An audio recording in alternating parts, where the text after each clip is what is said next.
you're seeing this, this is a message from space. The universe has reached out to you, and they have given you me. Hello. Hyperactive. I'm them. Hyperactive. Hyperactive. Hypiscular activist. Hyperactive.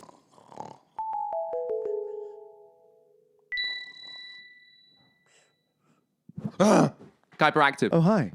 Thanks for stopping by. It's pretty lonely here, a new channel on the internet, but welcome. This is Kyper. So, what are we doing here? We're hanging out, we're cool. Why are you here though? Why am I talking to you? Long story short, you are a assignment. You're a little school project. Not that that's all you are to me. Oh, no. I didn't mean to upset you. I'm so, baby, come. That was a joke. We're not getting parasocial. I fuck with CJ the X too much to do that. I'm currently being an artist as innovator. If you can't tell, I don't do a real subject. I go to art school, or a fancy French name, conservatoire. Trinity Laban Conservatoire of Music and Dance. It's a great time. I'm currently learning jazz piano. I'm a jazz musician, so I've decided to start a YouTube channel as an attempt to innovate and yeah, hang out. So let's hang out. What is this channel? It's a channel about art. We're going to be thinking about art philosophy. We're going to be thinking about art. We're going to be thinking about the concepts that ground art and its power. We're going to be thinking about why the great googity-moogity parts of art are so compelling and strong. The great googity-moogity? What does that mean? Well, I will tell you.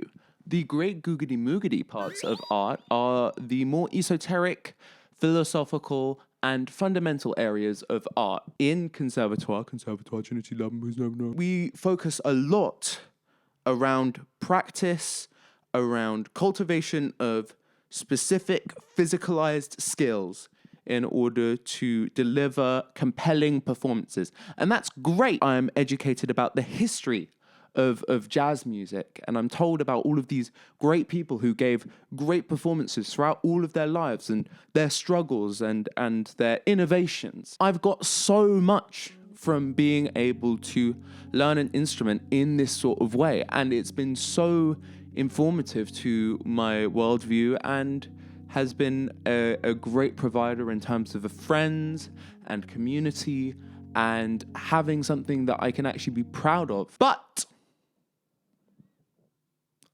big but, it's not enough. It's not enough. I can't quite get to grasps with why I'm pursuing art as a form. I mean, anybody can put fingers on a piano. It's pretty easy. I mean, we can get a MIDI machine to do it. It's eating me up inside. Why am I not a doctor? Why aren't I helping people? Spending so much time, so much of my life, constantly thinking about frequencies in the air. It doesn't make sense. They ask you how you are, you just have to say that you're fine when you're not really fine. In order to understand that, we've got to think about things that music education, because of its emphasis on technique, does not focus on. We have got to start thinking about art in a more powerful, holistic, philosophical way.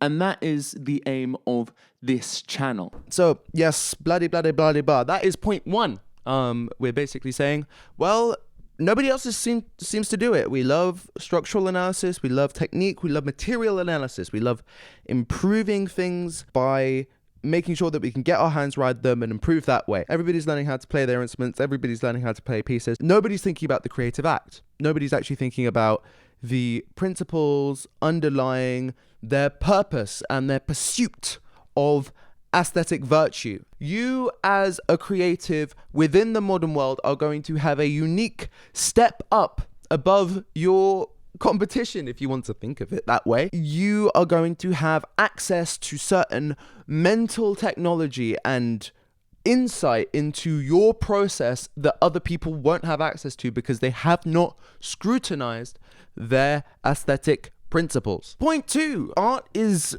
better when you think about these things. Obviously, musicians spend a stupid amount of time honing their craft. We learn as musicians constant structures and licks and language and vocabulary and phrases that we can implement into our playing so that we can get better in a sort of scientific way, because we know it's worked before and we know it works again, and we'll just get into the mechanics and we'll say, oh, well, this is a 4/3 suspension or a tritone substitution or a metric modulation or polyrhythm or all of these outlandish, complicated structures that nobody really normal gets round to thinking about. And that's what makes us good. That's what makes us strong and noble, like the mighty elk. I mean, if you're Jenny from across the street, I mean, you put on We'll Meet Again by Vera Lynn and you say, wow, it's such an inspiring song because it's situated within time and context. Then I'd listen to, my friend Joe from across the street, and he's talking about To Pimp a Butterfly, and he's like, that's some real shit, man. And I'm like, oh. Where's the tritone substitutions in that? And there probably are, to be honest. An album like To Pimp a Butterfly is incredibly rich and complex and full of technique and virtue in the purest sense. I mean, everybody involved in that album is firing on all cylinders, from Terrence to Thundercat, and everything's going great. It's all hunky-dory. But it's not the technique that separates To Pimp a Butterfly out as probably one of the best albums of all time. It's that it has vision and purpose and integrity. Those sorts of things are the things that we as artists need to think about. I once got this nugget of wisdom from this tenor sax player, Dennis Baptiste. Really cool, by the way. He's a really cool guy. And he said that your audience doesn't really care about the melodies that you play. And I was like, what? That's dumb. Of course they care about the melodies that I'm playing. The melodies that I'm playing are cool. I'm playing the melodic minor grit. It's great. We're having a great time. And obviously people will be able to understand the integral structures because it's complex and people understand complexity and people are interested in complexity. And Dennis was like, no. People care about loud. They care about fast, they care about intense, they care about high pitch, and they care about your performance and your delivery of the information. It's the vibes of it all. The vibes cartel. The takeaway from that could be that your audience is stupid and therefore don't trust them with complex material because they will always disappoint you with how much they understand. That is not the point. The point is your audience knows what's important. They know better than you. They understand through their virtue of being human and understanding human connection, and hopefully on good faith, them wanting to have a good and thought-provoking and aesthetically rich experience. Obviously, they can hone their skills with regards to that, but they know what to look for. They're looking for meaning. They're not looking at the Charlie Parker reference that you did in Bar 10 of the Blues. They don't care. It's never to say that technique is unimportant. It's to say that technique is in service of a higher purpose. If we spend that time on physical activity without nurturing the mental capacity and the philosophical capacity, you obscure the value of your art. You sacrifice the potential value of the work that would be saved if you simply prioritized the essence of the work rather than the material. Don't put your cart before your mother freaking horse, dude. Not only will you make better art if you focus on these concepts, you will also make more art, and it protects against the worst thing, which is gabbity goobity psychic damage. Let's use an extreme example, but let's say you're a fucking barista making coffees all day and you're just trying to make the best coffee in the world, and you're a coffee artist. You're putting your heart and soul into making coffee, but all you get is beans, and you're just looking at beans the whole time, and you're like, what's going on? Doing all sorts of stuff, but instead I'm doing beans and I'm shit at making beans. That's so sad, dude. And so obviously they get depressed and they burn out.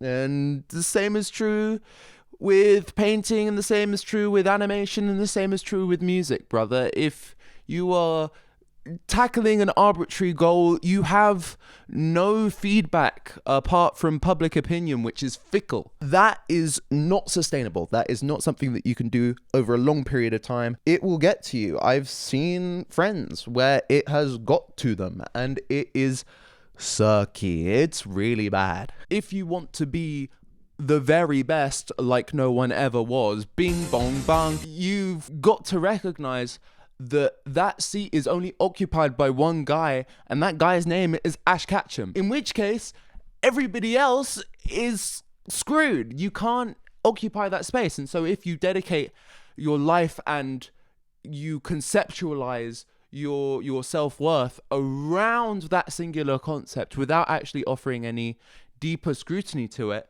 you're gonna be sad, brother. I don't know what else to say. Listen, I'm not a psychologist. I'm not a psychotherapist. I'm not a professional in any sense of the word on those topics. But it's evident that having a resilient and healthy motivation and having a sustainable reason for doing things is so vitally important to your mental health. And it means that you can make more beautiful, compelling, thought-provoking art that then you can share with your friends. I mean, it works both ways. Either you're a workaholic and you're just trying to churn out more product, in which case you've got to have a good fuel source in order to get to where you need to go. Or you actually want to make sure that you're having a healthy and happy life as well as a artistically valuable life, in which case this is the way forward, making sure that you examine and you re-examine and you reinterpret your relationship with art and the aesthetic is a really good way of mediating your mental health and making sure that you're able to sustainably have a relationship with the things that make us human. Okay, so I've been very artist-centered so far, and I definitely want to talk about like normal people, normies. Hello, I'm sure not all of you do art. I would absolutely love like a mechanic or someone or a structural engineer to just sort of happen upon this stuff and really enjoy it. What a pipe dream. But this one's for you. Art is good for you as well. Art is good for everyone. It's one of those eat your greens kind of things. It gives you so many different great skills, like participating in lateral thinking, using emotion and context to make accurate and thought-provoking choices, being able to identify quality, being able to differentiate between good and bad. These are all really good things to get down. Participation in art is good, and it makes us human, and it makes us happy. It gives you access to society. If you are able to understand the mechanics of art, you are able to access the cultural zeitgeist. You are able to access the materials which underpin the collective consciousness of society. And it also gives you a medium through which you can change it. A great artist is somebody who is able to change how someone thinks, to change how somebody leads their lives, to inexorably and axiomatically alter their consciousness. This is not stuff that we can play around with. Art is a deeply powerful and pervasive force within society and civilization. The sooner that we get hip to it, the happier we will be and the more impactful we will be. To explore the relationship between play and beauty and truth, this is an inevitably enriching experience. And it's an experience we need more of. Point 5. Now listen, I don't want to give you a history lesson, but probably the most successful concept over the past 200 years is fucking science, dude. Yeah, science. Love science. You go, girl. Women in STEM. Aha, I love test tubes. Science is, without a doubt, probably the most important area of study in the world right now, and it has been for a very, very, very long time. Technology has gone crazy. We've made a bunch of machines with factories with machines in them, and we can make a lot of products real fast. Dude, it's fucking awesome. It's great. But in recent years, listen, the shine has started to come off. Why? Because we're all sad now. We're all sad. Like, we have not had a bigger rise to our standards of living since, like, I don't know, bread or something. I don't know. And yet we're still sad. We are going through a big old mental health crisis, and there is no pill that science can throw at us that will make us happy. Trust us, we've tried. Meanwhile, in an act paralleling that of Luigi, no, not that one, we've decided to kill God and then post about it. Listen, I don't know where people want to stand on God. I'm not touching that yet. But what it provides, arbitrary but symbolically significant rituals, a focus of natural beauty and marveling at the natural world, a physical and linguistic and communal space in which multiple different people of various different social stratas can interact and come to a richer worldview, mutual understanding and bonding. That's all going away. It went with religion and nobody's managed to fill the gap. The best thing we have is Twitter. Guess what solves all of these problems?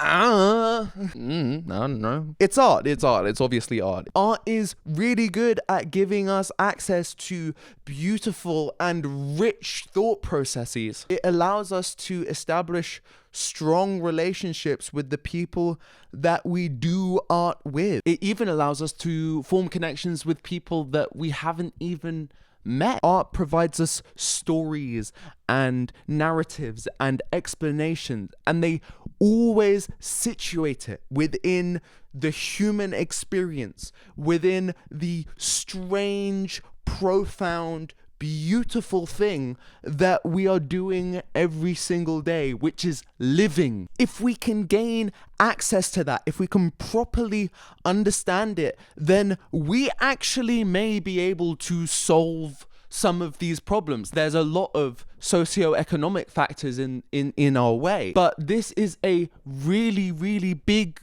chunk of the pie. If we treat it with even half the amount of respect that we treat science, we may actually be able to solve a meaning crisis. That's a lot of talk for a guy with no views, but I think it's true and I want to make it real. So if you think that that's something that could be possible, I want you to smash that subscribe. Reason 6, it's really easy and really fun, and I really like doing it. Listen, I'm probably going to be doing this for a while. I've been having so much fun making this, and I haven't even put it out yet. It's just been so fun to actually explore all of these concepts and flesh them out in detail.